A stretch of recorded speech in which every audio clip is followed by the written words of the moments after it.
Okay, isang pinagpalang umaga po, araw po sa bawat isa sa atin at isang, pribilehiyo po muli ang magkaroon po ng, assignment at sa youth camp.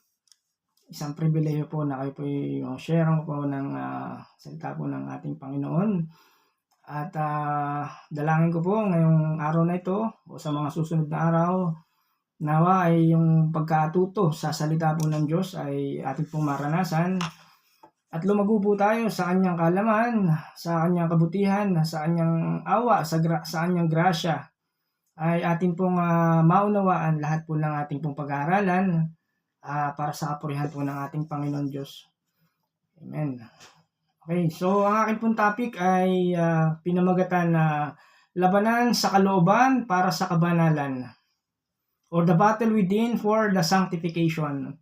Nawa tulungan tayo ng Banal na Espiritu Santo na maunawaan po ang ating pag-aaralan. Amen.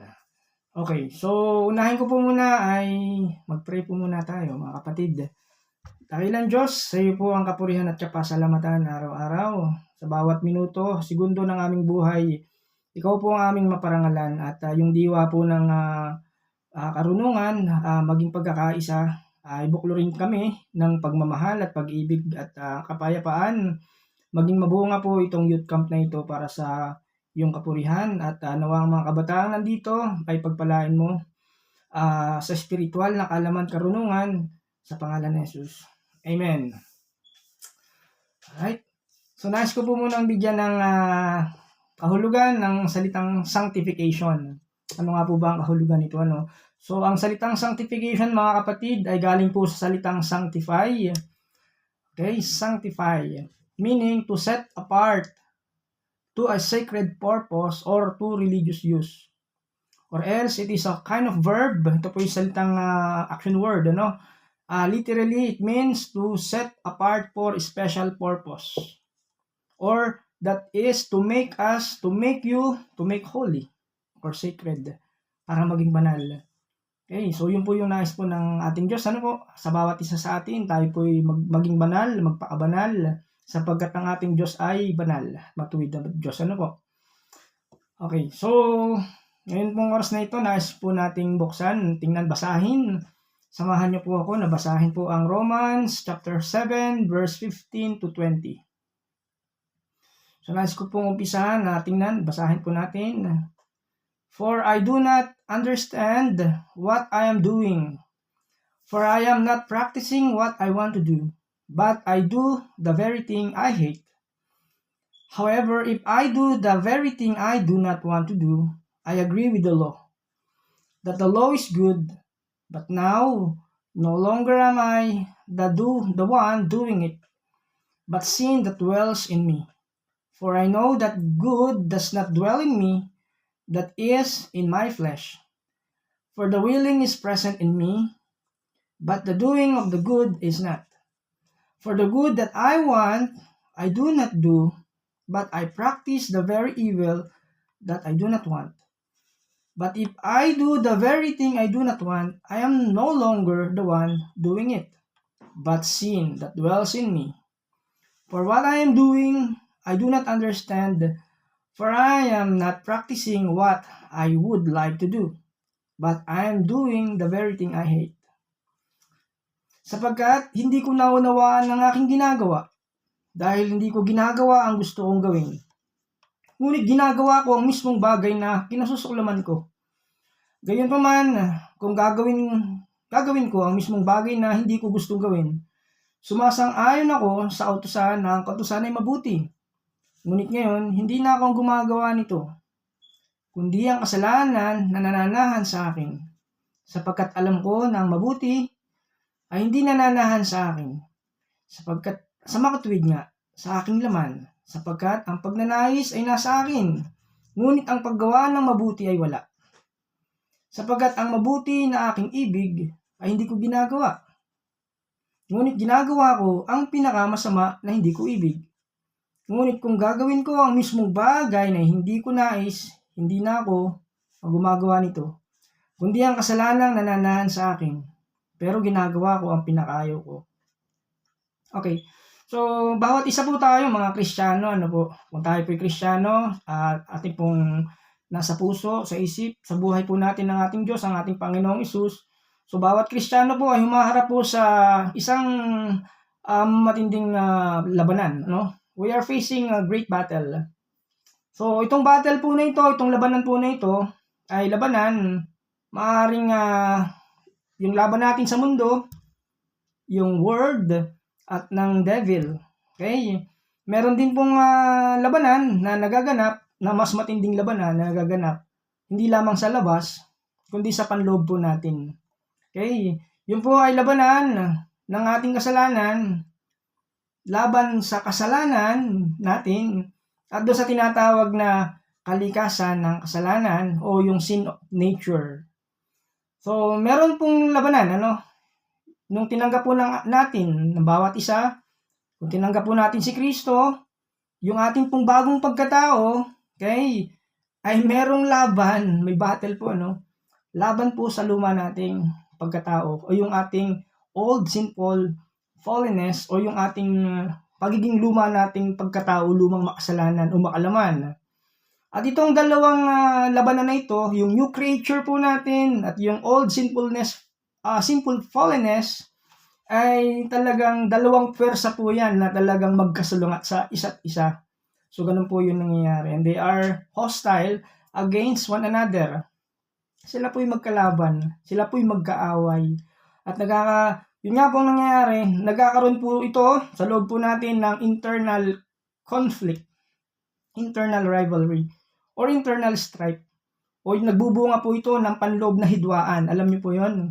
Okay?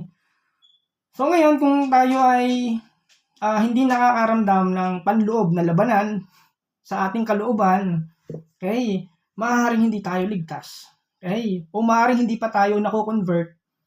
Okay? Hindi pa tayo Kristiyano, ano? Sapagkat kung tayo Kristiyano, nararamdaman po natin yung panloob ng labanan, ano? Doon yung labanan ng mabuti at masama. So ating pong pinaglalabanan kung ano po yung mabuti, ano? I mean, nilalabanan po natin yung masama, nung kaside natin na mabuti. So, meaning, tayo ngayon sa ating kalooban ay animoy nagiging battleground, ano? Or battlefield sa ating kalooban. At wala pong kapayapaan po doon habang po tayo nabubuhay, ano?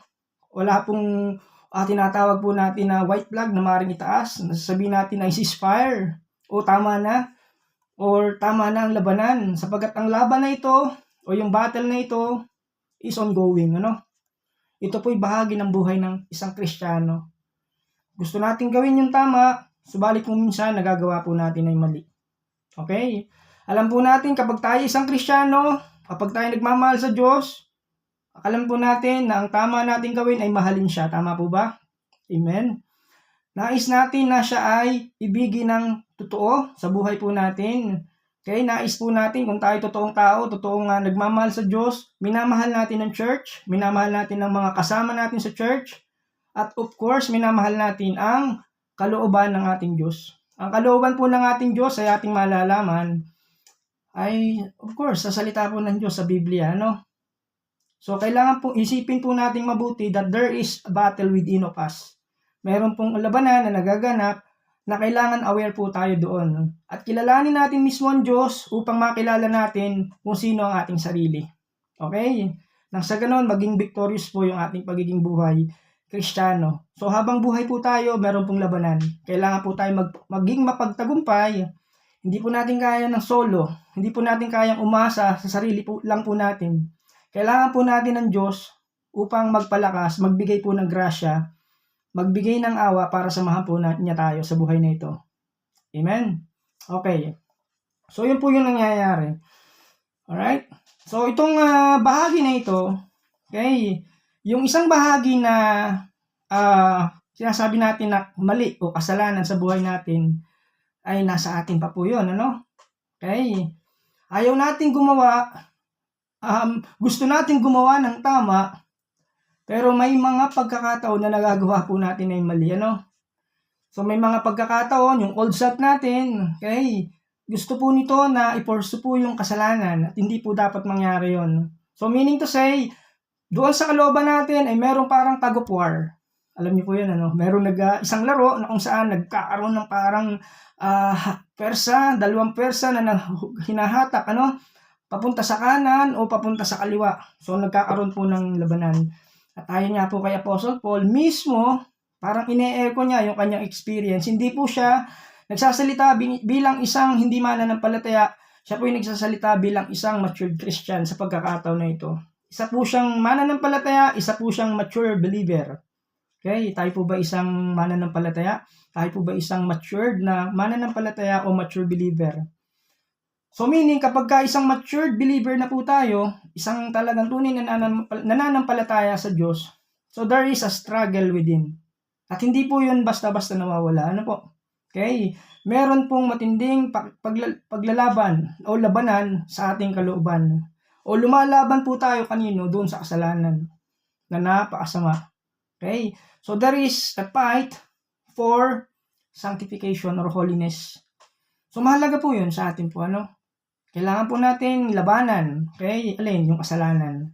Na kailangan po natin, ikaw at ako, tayo man ay bagong mananampalataya o nananampalataya o seasoned the believer o isang matagal na sa pananampalataya, we have to fight. Ano? Doon, kailangan natin ipaglaban ang alin? Yung kawanalan. We have to have sanctified life. Amen? Hindi po pwede yung phrase na let go and let God. Wala po yung sa Bible. Ano? Sabi ng 1 Corinthians 9:27, but I discipline my body and keep it under control. Subalit, sabi ni Paul sa mga taga-Korinto, subalit pinahihirapan ko ang aking katawan at sinusupil ito. Ibig sabihin, kailangan po natin ng matinding disiplina po sa ating katawan, sa ating isipan. Ano? At kailangan, sabi niya, sinusupil ko ito. We must resist what? Temptation. Yung tukso. Okay? Kailangan nating layuan, labanan ng buong lakas, ano? Sa tulong ng ating Panginoon. Nasabi ng 1 Timothy 6:12, fight the good fight of the faith. Okay? Paglaban mo ng mabuti ang pananampalataya. So, ang isang Kristiyanong buhay o yung Christian life is a fight. Ito po ay isang labanan. Fight for holiness. Okay? So, itong labanan po na ito sa Kristiyano ay totoo. Matindi po yung labanan na nagaganap sa ating kalooban. It is internal, it is spiritual, and it is, of course, there is a representative. Alright, so meron tayong representative. Ang sinasabi ko po ay si Paul. Ano? Nababasa po natin yung sa kanyang sinulat sa Aklat ng Roma na animoy si Paul ang sumasalamin sa ating buhay ngayon bilang mananampalataya that there is a struggle for our own internal part. Ano? Pero minsan tayong mga struggle sa kasalanan.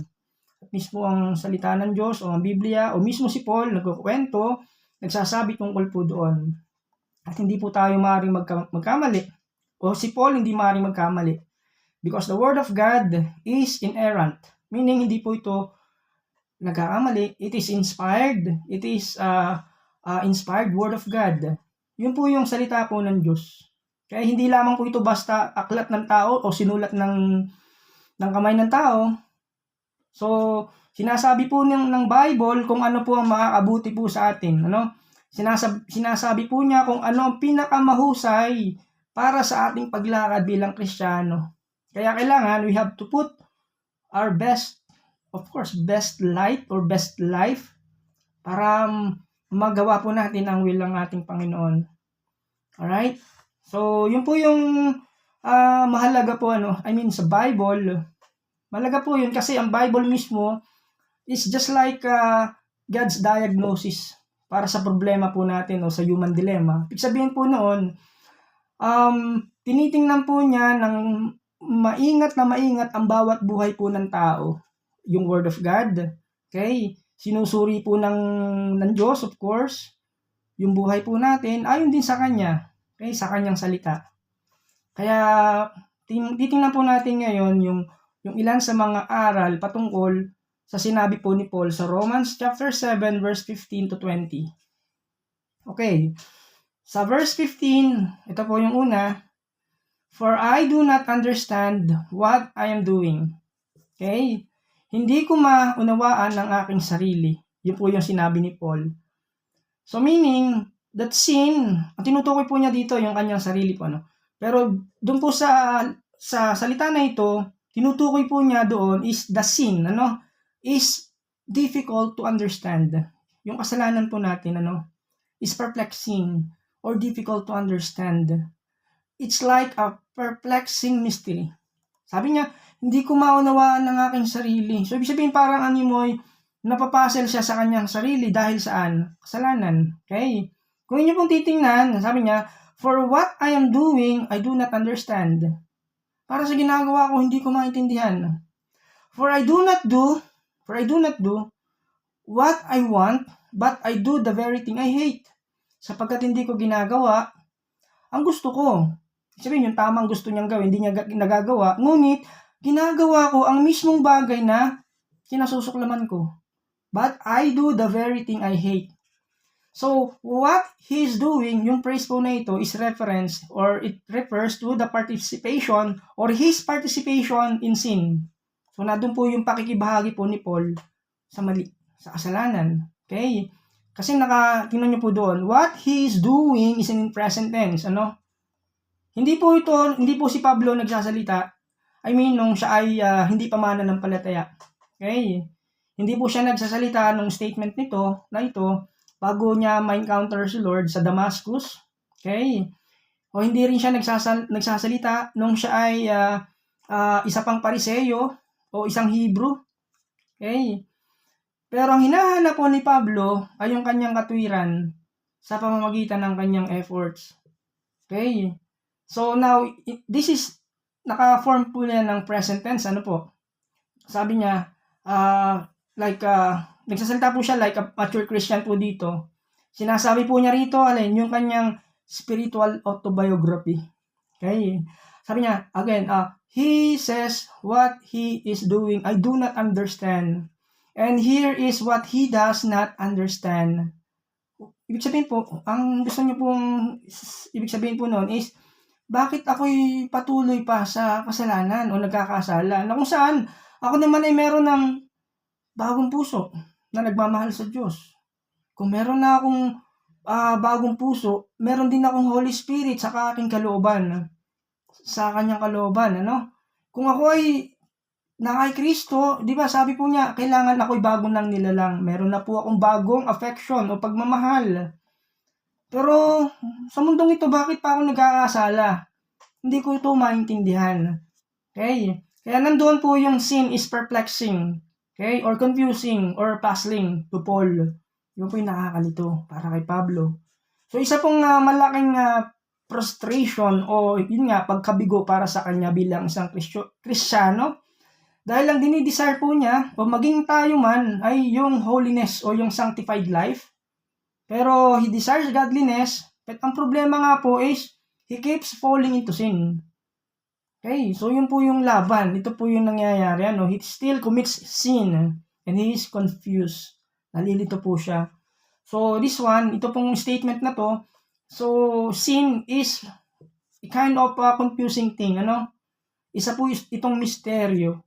So meron pa animoy unsolved mystery tungkol sa kanyang sarili, of course. Okay? Ganon din tayo, mga kapatid. Hindi po ba? Na kung iisipin natin, at kapag binasa natin o tiningnan natin yung buhay ni Pablo, okay, it's just like an echo. Okay, na sinasabi niya, hindi lamang siya nakaranas noong mga panahon niya, maging tayo man. Tama po ba? So, yun po yung nangyayari. Yun po yung kanyang sinusulat. So, that's the time na kailangan po natin na at the end of the day, and we pray, and then through prayers, then what we do is we confess. Pinagtatapat po natin, of course, yung ating mga kasalanan. Kanino? Sa Diyos, ano? Hindi po sa tao. So, yung kasalanan po natin, pinagtatapat po natin sa Kanya. May mga pagkakataon na nakikita po natin, mismo sa sarili po natin, yung mga mali natin, ano? Kahit Kristiyano po tayo, pero, like for example, yung self-centeredness natin noon, okay? Yung pagiging makasarili natin, pagiging greedy natin o sakim, o yung lustful thoughts, yung nag-isip po tayo ng mga negative ideas, malalaswang mga bagay, yung pagiging po nating worldly, worldly person, yung worldliness, makamundo, yung ating covetous or covetousness. Okay? So ito pong mga bagay na ito ay isa ng galing, ano? At bakit ito ay patuloy tayong hinahanap at sinusundan? At bakit ito'y patuloy pa rin nagiging salot sa buhay po natin, ano? At hindi pa rin totally tayo makalaya sa ganitong mga bagay. So that's why this study saying that the sin is a perplexing mystery. Okay, ito'y kasalanan, na ang kasalanan ay animoy nakakalitong misteryo. Okay, kahit tayo born again, o isinilang na muli in a spiritual way, nang ibig sabihin po nun na lahat ng mga mali, lumang bagay ay nawala na at ang bagong bagay ay dumating. So that's number one, that sin, yung kasalanan, is a perplexity. It is a confusing thing. Nakakalito para kay Paul, ano? Pangalawa, sa second half ng verse 15, ano? Sabi that sin is a total contradiction. Yes, total contradiction. Sabi niya sa verse na ito, for I am not practicing what I would like, but I'm doing the very thing I hate. Opposite po, ano, yung idea. Sapagkat hindi ko ginagawa ang gusto ko, sa halip ang kinasusuklaman ko ang siya kong ginagawa. So we're talking about yung walking in contradiction. Yung gusto niyang gawin, hindi niya nagagawa. At ang nagagawa niya ay yung mga bagay na kinasusuklaman niya. Minsan ganun po tayo, di po ba? Okay, pero kailangan natin maging aware. Ano po? Kailangan po nating talagang iset po yung mind natin dun sa totoo at sa tama na dapat gawin. Okay, so nakikita po natin dito is saying that everything for him, for Paul, is inverted. Para sa kanya magkabaligtad po, no? Gusto niya gumawa ng tama, pero minsan nagagawa niya ay mali.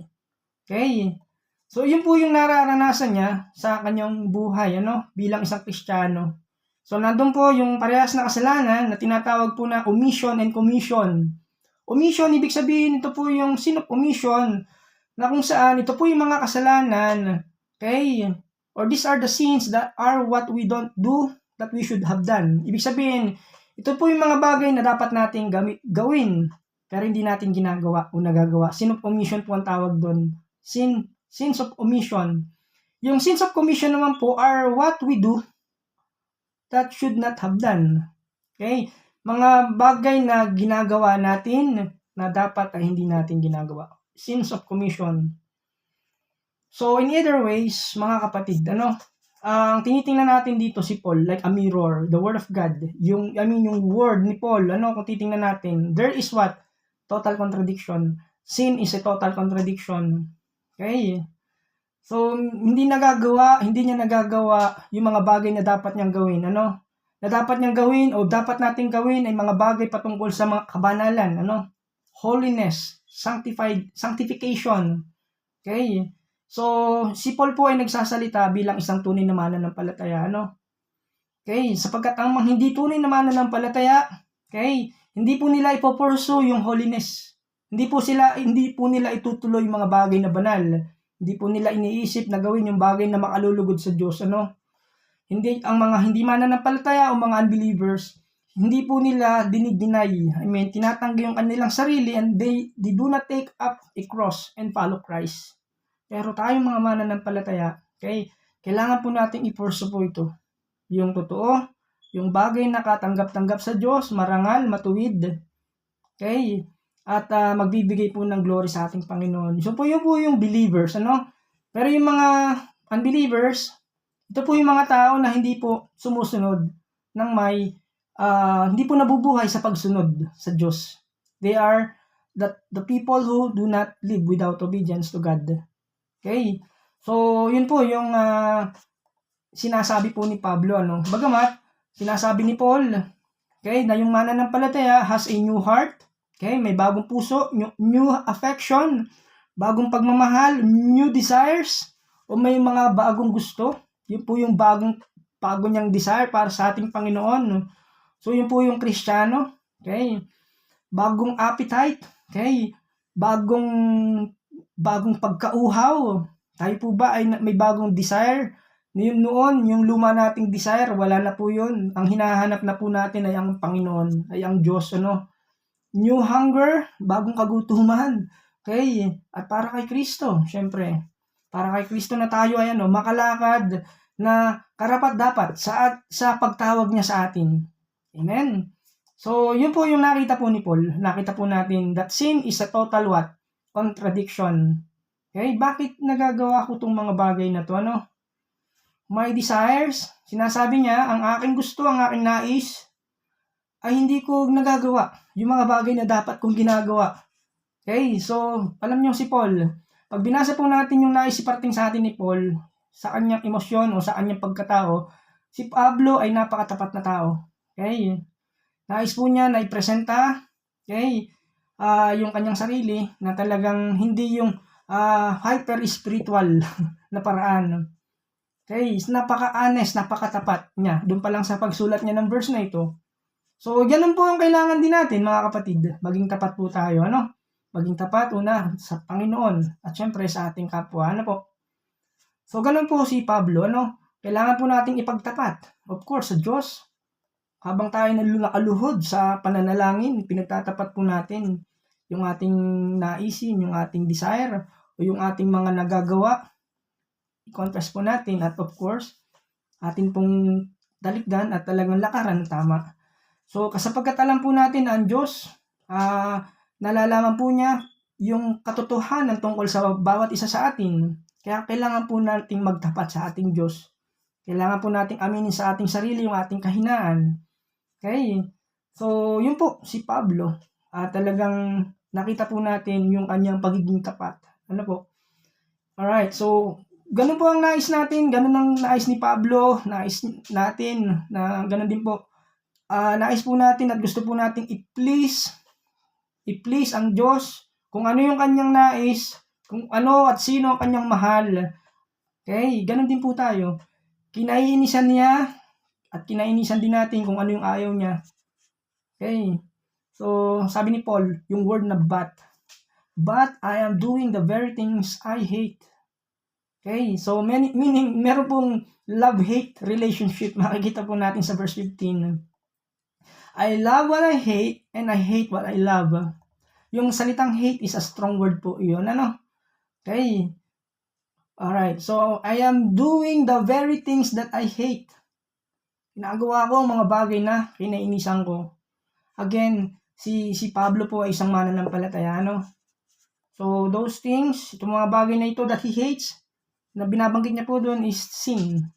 Yung mga mali, yung mga evil things, mga evil works. Ganun din po yung ating impression o yung ating perspective pagdating po sa sin o sa kasalanan.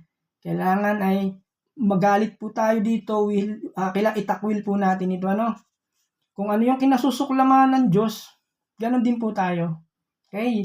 So that yung holiness, yung sanctified life, talagang makita po sa atin. Alright? Alright, so God hates, okay? Of course, yung mga bagay na mali, yung mga nagdi-dishonor sa kanya. Ganon din si Paul. Ganon din po tayo.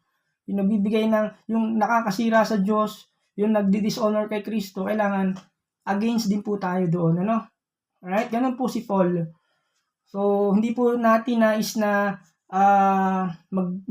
magbigay ng yung sarili po natin sa temptation, sa mga tukso.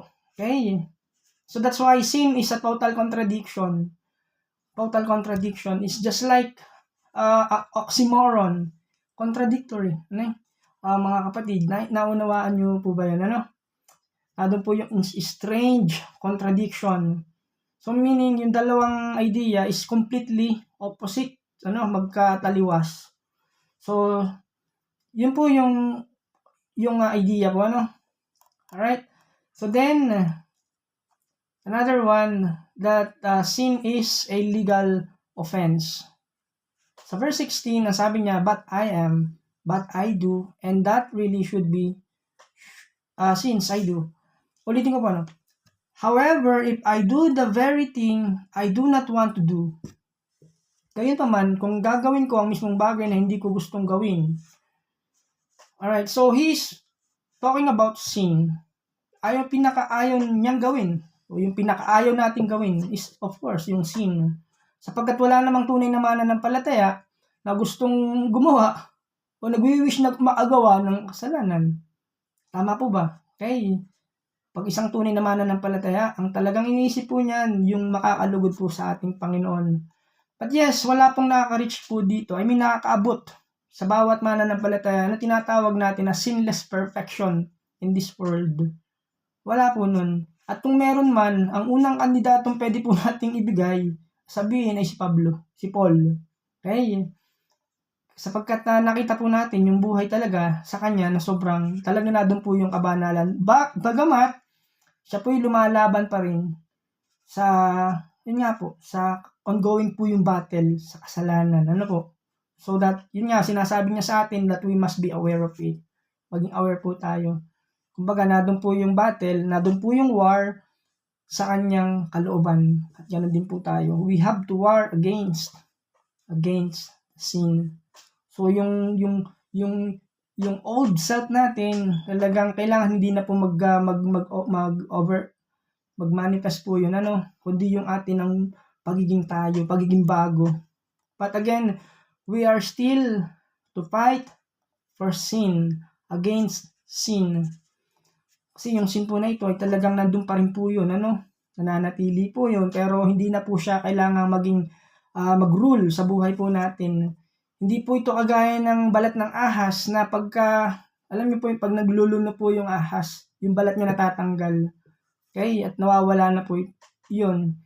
Yung sin is still residing within sa pagkatao po ng isang tao, yung old self, na kailangan pong paglabanan. But again, hindi na po kailangang mag-reign, okay? Maghari yung sin o yung kasalanan, but still it is a resident of our yung sa pagiging tao natin na nagets niyo po ba? Okay, hindi na po ito kailangan maging diktador or dictator ng buhay natin, Si Kristo po ang nagtanggal ng kasalanan po natin, okay, mula sa trono ng ating buhay. Okay, siya na po yung kailangan na mag-reign, as our Lord. Siya po yung naka-enthroned bilang Panginoon ng buhay po natin. Okay? Pero yung sin, hindi na po ito kailangan mag-overpower para sa buhay natin, Alright? So, ganun po yun, ganun po. So, I hope may nakuha po kayong mga ideas po sa atin po pinag-aralan. And I'm glad po na naka-attend po ay sa youth camp na ito. At just to encourage you na mahalaga po na tayo po magpatuloy po sa gawain po ng ating Panginoon.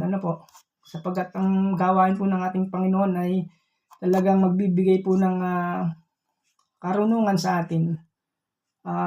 Magbibigay po ng galak sa puso natin, Kailangan po natin na samahan at makisama sa mga kapwa natin, mga mananampalataya.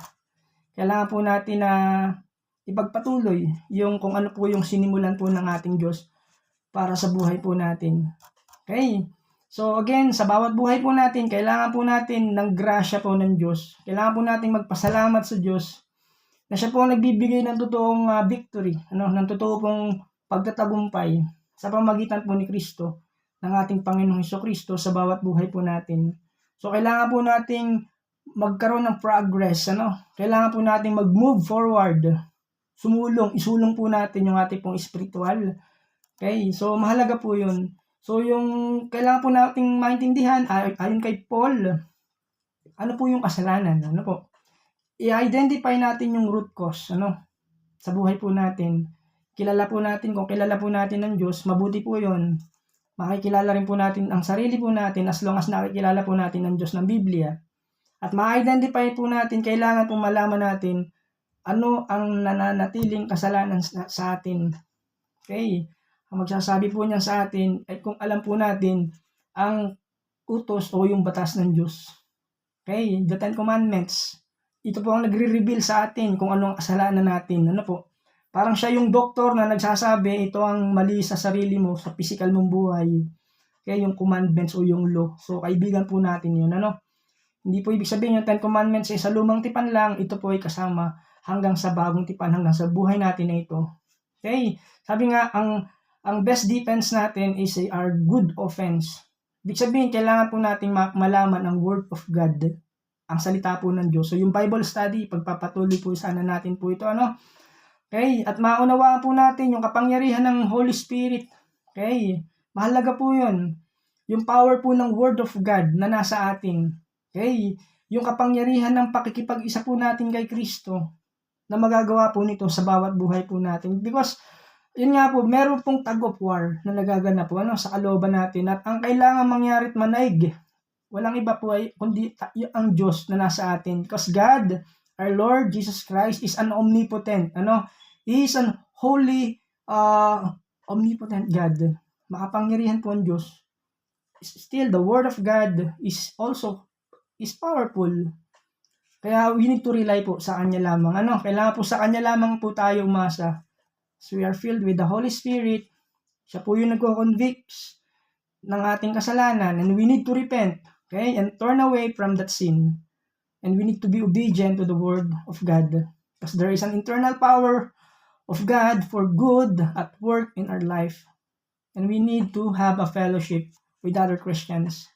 Sabi nga ng 1 Corinthians 15:33, bad company corrupts good morals. Huwag kayong paluloko. Ang masasamang kasama ay nakakasira ng mabuting pagkatao. Okay, so we have to be aware. Kailangan po tayo ay manatili po dun sa totoo.